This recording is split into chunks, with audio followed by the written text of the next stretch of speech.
The small-town school of Clarion University of Pennsylvania was recently the center of an unusual controversy that ended up having large social and racial implications across the nation. It's been covered on a national scale, but nevertheless, the Eagle Media Production House decided to look into it for ourselves. Jesus in India is a coming-of-age tale that has been adapted from a book to a theater production by playwright Lloyd Sue. The creative piece tells the fictional story of the teenage years of Jesus that are not detailed in the New Testament. This play was about 18-year-olds, and with enormously high stakes.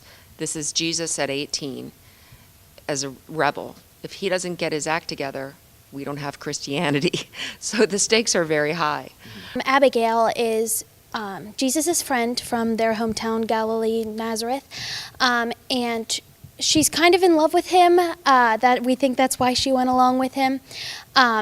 And then they travel to India. He discovers that he loves it there and says, like, yo, I want to stay here. And I don't mean we, I mean just me, so you can go away. So she goes back to home, and then war breaks out because Herod is killed. Romans are overrunning everything, and the Jews are being punished. And so she comes back and says, Jesus, like, we need you. Now, meanwhile, Jesus has a family now. He's got a kid on the way. And so she just convinces him that, like, this is what he needs to do. He needs to come back and, save his people.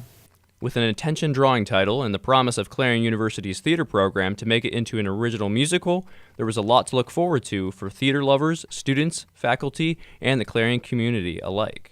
Dr. Brent Register of the music department was there.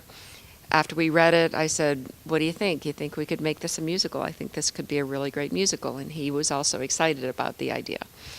So I got back to the agent and asked for permission to musicalize the script. They requested that we give them a sample song.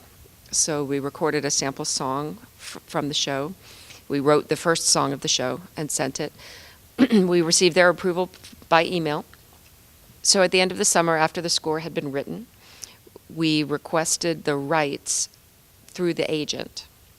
They then sent us a contract, which we signed and returned with the check for the performance rights. I think because it's so different. Like, I've never been in a production that's like this, that, no student that I know of gets to develop something. This had never been done as a musical. It was brand new.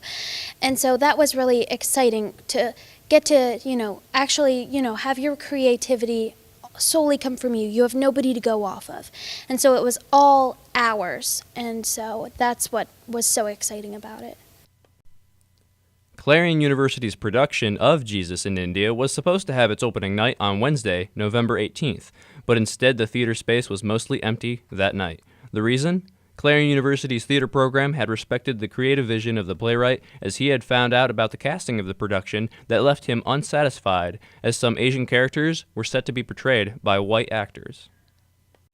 He requested his play to not be performed in this way, and the students and faculty involved in the production decided to respect that decision. With all the potential controversy that we could have had, I was surprised that this just was a casting thing. It wasn't anyone's fault. It was just the playwright decided that this was his choice to talk about. And had I known that the playwright felt so strongly about casting Asians in those parts, I would have either tried to explain to him our situation and see if I could get him to agree, or I would have chosen not to do the play at this time until we had the proper casting pool.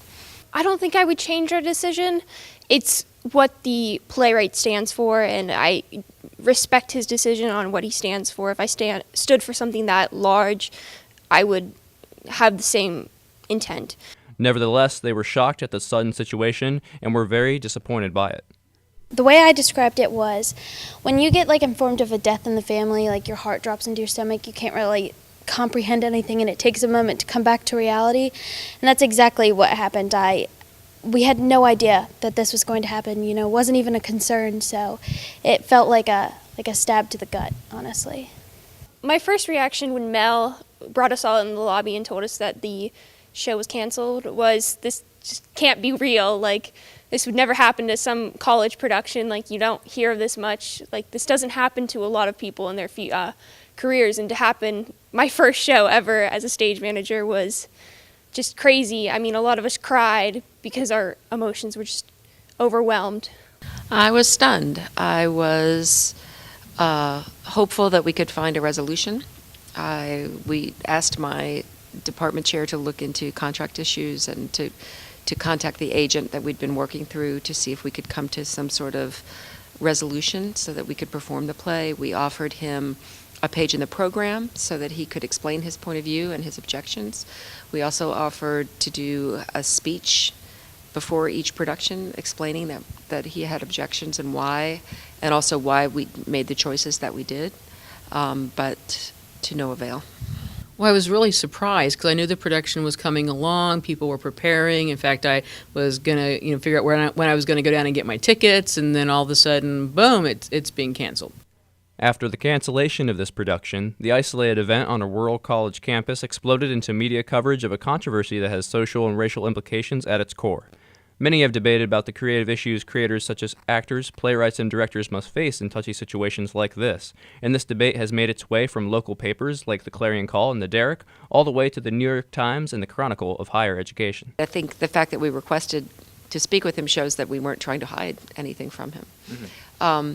As far as the publicity goes, our initial statement about the play said the play is canceled for reasons beyond our control, and we said nothing about why the play was canceled. This isn't just a play. This is a production. It's a body of work that involves our faculty, students. It involves patrons who are going to come to a play. So it's not just a play. It's a body of work, an intellectual work, a creative work of our students and our faculty being produced for the community, but it's got lots of levels, multiple purposes. So it's not just my enjoyment of a play or yours, but it's the fact that it's a body of work, and for several of our students, it was their culminating project of their time here, of their bachelor's degree. So it has this situation has multiple layers to it, depending who you are. So in a way, this is kind of a drama in a play. I think the controversy might have got a little bit too out of control too quickly, where it could have been maintained at a regular level rather than just suddenly everything all at once. I respect the faculty's decision to honor the playwright's sudden decision to attempt to pull their rights to allowing us to produce their work. I think we should always look for the teachable moment. I think we should always, as educators, working with our students, working with our alumni in the community and friends of Clarion University, look for the teachable moment. What do we have to always learn, to improve, to do better? The students that did work on it had a very rich educational experience where they learned a lot about differing religions, they learned about different cultures, they learned about a historical period that they only sort of had a glancing knowledge of from, say, Sunday school. So I think it was a good experience. I don't regret it. My only regret is that I didn't have better communication. It may be small, but it stands for big ideals. It's actually a situation that has great depth to it, and it entangles many values and principles that we hold dear. We reached out to playwright Lloyd Sue for an interview or written comments explaining his position, but he never responded to our inquiry. I'm just really sad.